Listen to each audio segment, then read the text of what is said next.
Hello, everyone, and welcome to another episode of the Old Golden Chat. Today, we've got a match preview for the Manchester United game. I'm delighted to have Callum Lee next to me, one of our good friends not from Manchester, as usual, with the United fans. I thought I'd get it in nice and early, just so everyone can get a bit away.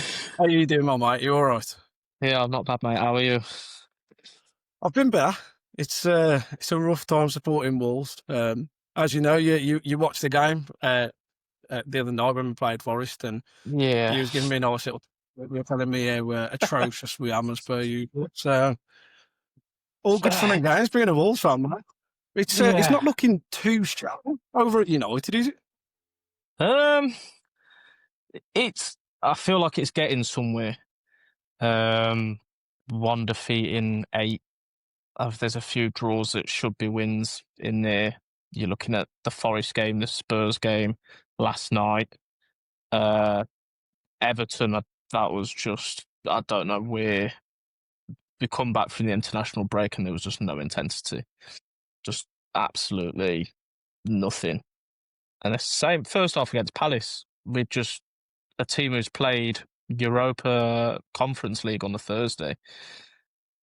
They came out and battered us first half as if we had been out on a Thursday evening. But yeah, I'm hoping that we can kind of get some consistency together, which is hard to say during the month of December. I mean, in all fairness, you can't ask for a better team to play to try and pick up 3 points, can you? We cannot win for Toffee. Do you know another week for Wolves with only 2 points on the table, so we're used to used to the losing mentality now. Do you know what?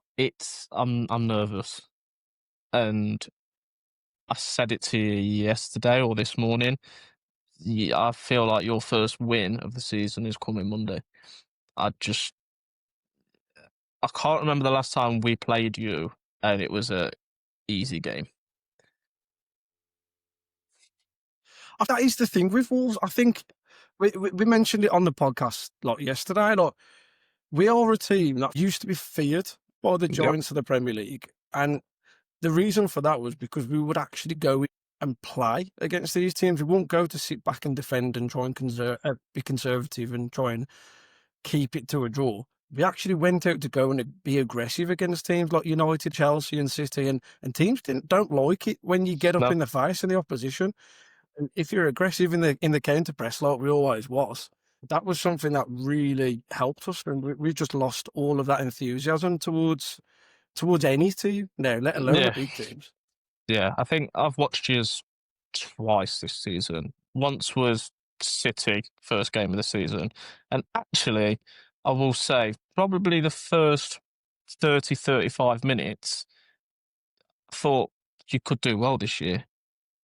And then it went to pot. And then again, Forest the other night, it was 2 championship teams going at it. It was just horrendous from both sides.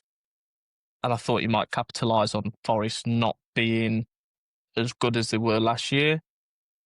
Rob Edwards coming in, he's getting a few more games in. But no, it was just... there's no words to describe it, I don't think. No, it was honking the other day. I mean, what can we say? The reason why Manchester United will win this game is quite simply because we won't have a shot. And if we do have a shot, it won't be on target. We're probably averaging about 3 shots a game at the minute, and they're coming from absolutely nowhere. We're having shots that are basically passes into the keeper's hands at this point, and I don't want to be too critical of Wolves because it's my club at the end of the day. I love supporting Wolves. I've supported them my whole life, and I would love for the season to turn itself around. We know we're getting relegated. I'd love to be able to put up a fight. And, even today, I don't think you know this yet, but they've even on the bookmakers, they've actually got an option for Wolves to break Derby's record. Oh, and God. It's 17-1. That's not bad odds. It's not bad odds, mate. If you stick a tenner on, I'm telling you now, man, stick a tenner on, you could be 70 quid up by the end of the year. I mean, we're so devoid of confidence, and it's heartbreaking watching the club the way that it is. But yeah, I thought one thing I'd let you know before we go into team predictions. Quite literally, in the space of us coming live, there is going to be an organised protest against the owners on Monday. So as we speak, that's kind of what's being tooted about. The old gold pack of Wolves have announced that they want to stay out of the ground for the first 15 minutes of the game, outside of the stadium, and full chants and banners and whatever else. To be fair, like, I'm hoping to get myself down there nice and early and participate in it, because the ownership of the club is something we've been struggling with for the last 4 years. Pretty much identical to yourselves, wasn't it, before Jim Ratcliffe has come in and... Yeah, Did you rate? it's been, 2004, 2005, the Glazers come in, and it has been, if it wasn't for Alex Ferguson, I reckon we'd have gone down by now. We'd have been in a similar position to yourselves. There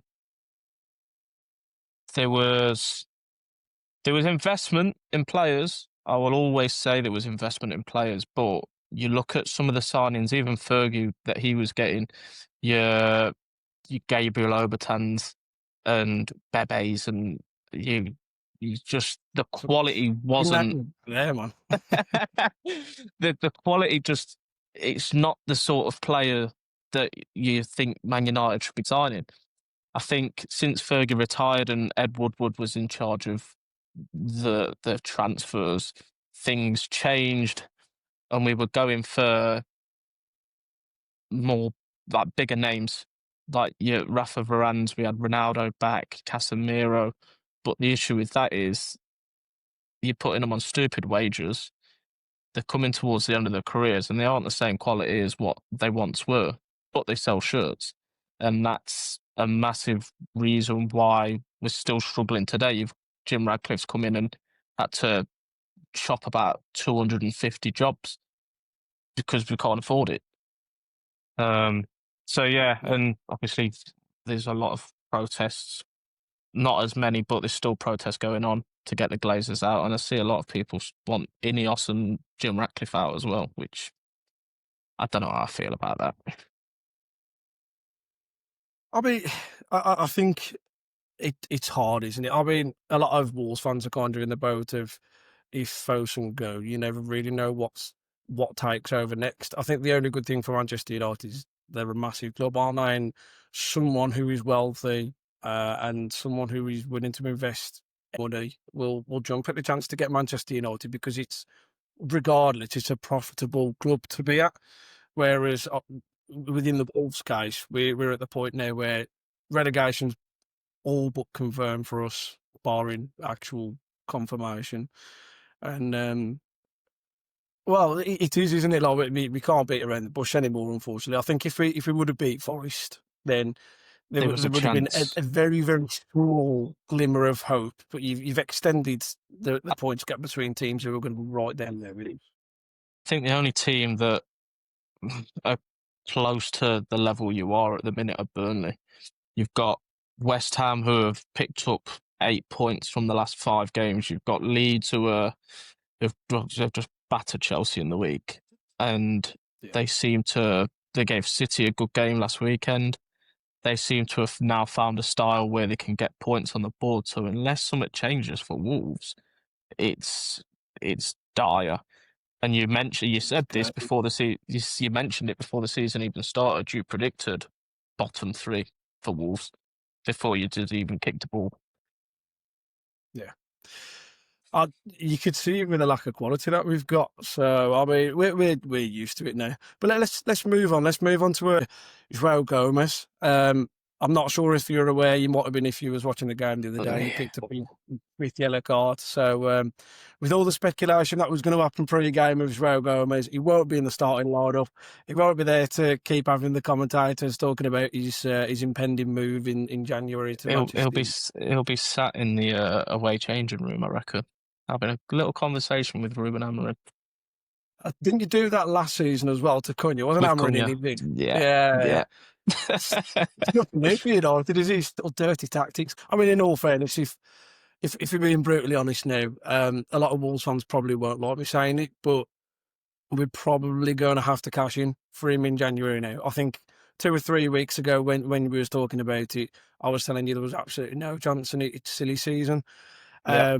That was prior to a couple of games and thinking, if we pick up roughly, I think this was before the Palace game, and I knew Palace was going to be hard, but if we could pick up 9 points before January, which was definitely doable with the derby, with Forest, with Yeah. Brentford. With no disrespect, with United, they can either turn up with Fergie's team or they can turn up with Hasenhutl's team at the best of times. There was a chance that you could try and get 9 points and be in and about it, but I can't see us getting it. We'd be looking to get a couple of draws, and I think you have to cash in on these valuable assets whilst you can. What Yeah. do you think to João Gomez? Would it be a good fit for United? I think he's got the tenacity that I think we're missing in the middle of the park playing Bruno and Casemiro, which I still don't get why they are our first starting centre midfield pairing, because you look at João Gomez and Andre, and I think they're up there. Quality alone, just them two, they're up there with one of the best midfield pairing in the league. And it's sad to see the confidence being drained out of both of them, because watching them the other night, I felt like they had no confidence in teammates. They had no confidence going forward with the ball, and I feel like it's just something there that is digging at them. We've all seen the quality. Yeah. I think my honest would be Andre would probably be the better fit for United. And I say that as in, I don't want to lose Andre. I always where I go with. But for me, Andre is that perfect sitter on the outside of the box. And like you've mentioned, you're not even That's a replacement. That's what I mean. Like they are up there with some of the best midfielders in the Premier League, and it's such a shame to watch them because as soon as they get the ball, and don't get me wrong, the passing variety of Andre is something that lets him down. But if you want someone who's going to nick that ball on the edge of the box and progress you forward and move the ball into the channels, Andre is perfect at that. Andre is what I thought Ugarte would be when he first joined, and it's just not. Ugarte's not lived up to what I thought, or what any Man United fan thought, or any fan of the Premier League thought. I thought he'd come in, replace Casemiro, who I think everyone agreed was done, and now he gets 15 minutes on at the end of a game. And I think I saw a stat earlier. I think every time Ugarte's come on, 14 goals we've conceded have been within the first 5 minutes of him coming on off the bench. And he come on last night and he just feels no one with any confidence. Such a shame. We know him as such a good player from back on the day in Football Manager and when he was at Sport, PSG and Penarol. He's such a good player. It's another confidence issue, and with him being at one of the biggest clubs in the world, and he's been at a few of them now. Unfortunately, the pressure sometimes gets to players, and I think he's one that can't handle that kind of pressure. Going back to João Gomez, I can see United getting him in January. I really can. And to be honest, I think he would actually play really well next to Bruno Fernandes. Yeah, I'd be happy. I think, like I said, we need energy in the middle. We need someone who will fight for the ball. Casemiro will fight for it, but he's always a day late and a dollar short. Do you know what I mean? He's the ball's gone by the time he's at the player, and that's where he picks up a lot of yellow cards and gives away a lot of silly free kicks that don't need to be given because he's just that little bit off the pace. So yeah, I think I'd be happy with João Gomez. I think we've been linked with another one of your old boys in Ruben Neves. Don't even say he's already going to break my heart when he leaves the club anyway. If you go and get Ruben Neves, I'm going to be throwing out hate. So it's to Manchester United, man. You can't be taking all that. Christ almighty. So, yeah. Let's talk about the other elephant in the room, and I think the reception for him. I don't think he's going to be expecting it. To be honest, Matheus Cunha, is he fit and available? Yeah, he played 80 odd minutes last night. I say played, he was on the pitch. Yeah, mate, he's But going to get some pelters when he gets down to Molineux. I don't think he's expecting it. I think it's hard to say really because a lot of Wolves fans will always hold him in high regard for literally dragging us yeah, out of relegation twice. But it's just the theatrics, it's just the performance and obnoxiousness with the way that he treated the club towards the end. I mean, I don't know whether you watched the Villa game for Wolves last year. He quite single-handedly won us a derby, and then was signalling up to the boardroom, signing the contract. So he signed the contract yeah, right I after did the see game. that actually. Yeah, he did all that, and then made sure he'd also got his minimum release clause in that he said that he wasn't planning to do and whatever. So, Matheus Cunha, he's absolutely destined, especially with some of his social media posts as well. I'm hoping to God for his own sake, he's got a social media manager now because he's going to get paid a whack at United, and if he's in control of the socials, mate, he's going to be in danger when he eventually does, think that he's outgrown United and wants to move elsewhere because he got a glimpse of it at Wolves, and United have got a massive fan base from all around the world, and they were Yeah. Oh, I hate United's fan base on Twitter and on social. We are probably one of the worst in the world. But going back to Cunha, I don't know. He must be expecting to be getting powers. He has to he's be. expecting it as bad as what it will be. Oh no, I've not as bad, but he'll be expecting something. I don't know what his mindset will be like. I don't know whether he's going to let it affect him, which, I mean, I'm sure we'll go to it soon. If he's in the starting 11 and he's playing the majority of the game. Yeah, let's move over to it then. So you've gone with Lamens in goal, which was quite interesting actually, because when I went to the Express and Star podcast, which is our local journal, back in the at the start of the season, I was a bid for Lemons, and he wanted to join the club, but the club's really? reached an agreement. Yeah, there was a couple of million short of an agreement, so No. be interesting to see how he plays. You've gone with a 3-4-3. You've gone with Mazraoui, Yoro, and Shaw at centre backs. Ahmad and Dalot as your wing backs. Fernandez, Casemiro in the middle, and Burmo, Mount, and Cunha up top. I think we're going to go very identical to yourself, to be honest, with the way that we've been playing the last few games. Yeah. Has Mazraoui been getting centre back minutes? Started centre back yesterday. I think our issue is De Ligt missed yesterday with an injury. Don't know how serious it is. I don't know if he's going to be back in time. And if he is fit for Monday, he'll be on the bench. And to be fair, last season Mazraoui played in that right centre back slot, and he has his moments, but he's quite defensively solid and he's good on the ball. Watched Yoro play that position against Everton a couple of weeks back, and he just looks a bit too uncomfortable going forward with the ball at his feet. I think because Mazraoui can play full back, wing back, and now centre back, he's got the comfortability with the ball at his feet to be able to play out and move the ball forward. To be fair, I look at that Manchester United team, but I'm going to say the same as what I say every week, and he never gets me anywhere. Only 3 centre backs, considering we play Manchester United, I wouldn't be scared of at all. You would expect someone of the frame of Stan Larson to be getting his body in between the defenders, and especially someone like Luke Shaw, who, God bless Diogo Jota.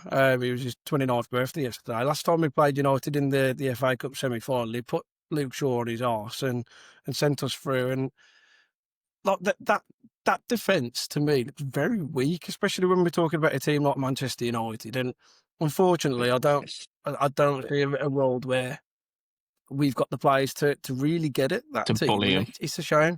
But obviously, when you're looking further forward in the pitch, and you've got Brian Mbeumo, who's been a a revelation for United this year. Cunha's been a mixed bag looking from the outside in, and obviously Mount's got his injury. Cunha's one of them. He's not getting his goals or assists, but it's his work rate. And you said to me as you joined, as soon as it was all done, his work rate's going to be, you're going to hate him because he's just going to walk around the pitch. But I haven't seen any of that yet. I don't know whether he's just trying to put a show on because it's a new club and he don't want the fans to hate him yet, or it's he's constantly tracking back. He's constantly trying to drive the team forward. His decision making leaves a little to be desired, but I can say the same for the rest of the team. If I'm honest, it's. I think with Cunha, it's I think with Cunha, it's an attitude thing. I think if things ever start to turn sour at United, you probably will see it. But again, when he first joined us and he got everything to prove, it basically been flogged by Atletico because he wasn't good enough. He came in with the mentality that he'd got something to prove, and then that second season, once he'd acclimatised, you saw the best of Matheus Cunha. Yeah. Let me show you what I've gone with the Wolves lineup, mate. So this is what I've gone with the Wolves lineup. I think there's obviously going to be a couple of changes. We've mentioned João Gomez due to his injuries. Mislav Krejci has played at both centre-back and centre-mid for us. He's been the only summer signing for us who really has made an impact, and he's been our best defender at the club, per se, at the moment. I think the back three stays the same. If Tachua starts, I'll be surprised. That might have been the worst footballing performance I've ever seen. I said this to you the other day. It was the commentators were going on like he's God's gift, and every time he got the ball, it was just bouncing off him, and there was nothing there that scared. Yeah, he's quick, but there's nothing. There's no product at the end of it. There's no taking a man on. There's no putting a decent cross. You've got Strand Larson, who is a big unit of a striker. The ball never goes into him. No. Something we've said all season. We think Matt Doherty might come back.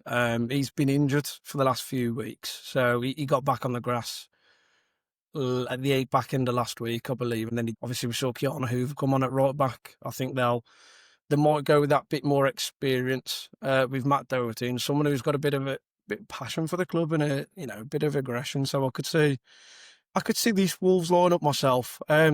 Remains to be seen whether they go with two up top potentially against United. We saw that against Palace. They might bring Tolowara Kadare on to try and really get at the centre backs of Manchester United because, like I say, they're not exactly the most physical back line, are they? With Shaw and Masbury.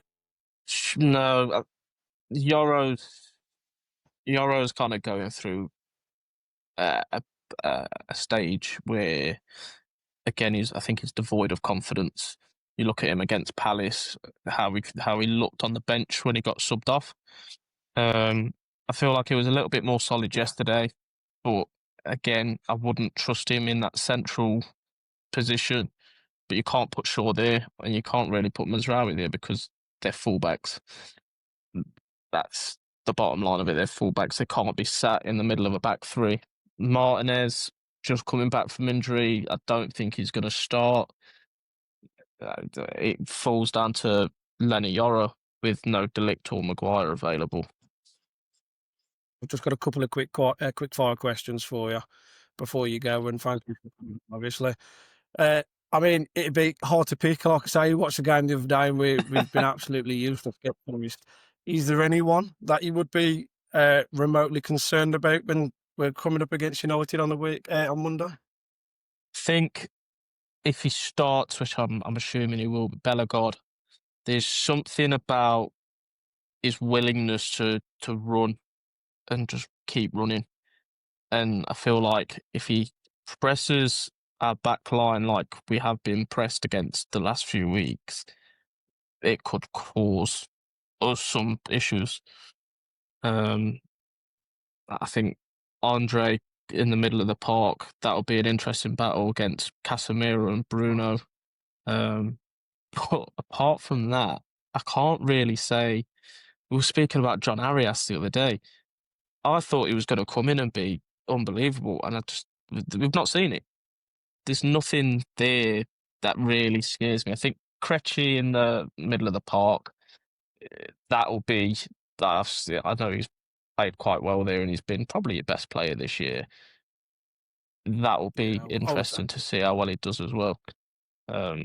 apart from that, I can't really say there is anyone else. I can't blame her, to be honest. And do you know what? I think in my head, I think the pressure might get to Cunha ever so slightly. I think Mbeumo's he's the obvious one who's going to cause us problems, especially if he starts on that right hand side as well, going against Totti Gomez. Christ Almighty, that's going to be an hot game. You know, Can I hazard you for a quick score prediction before you have to get back to work? oh God.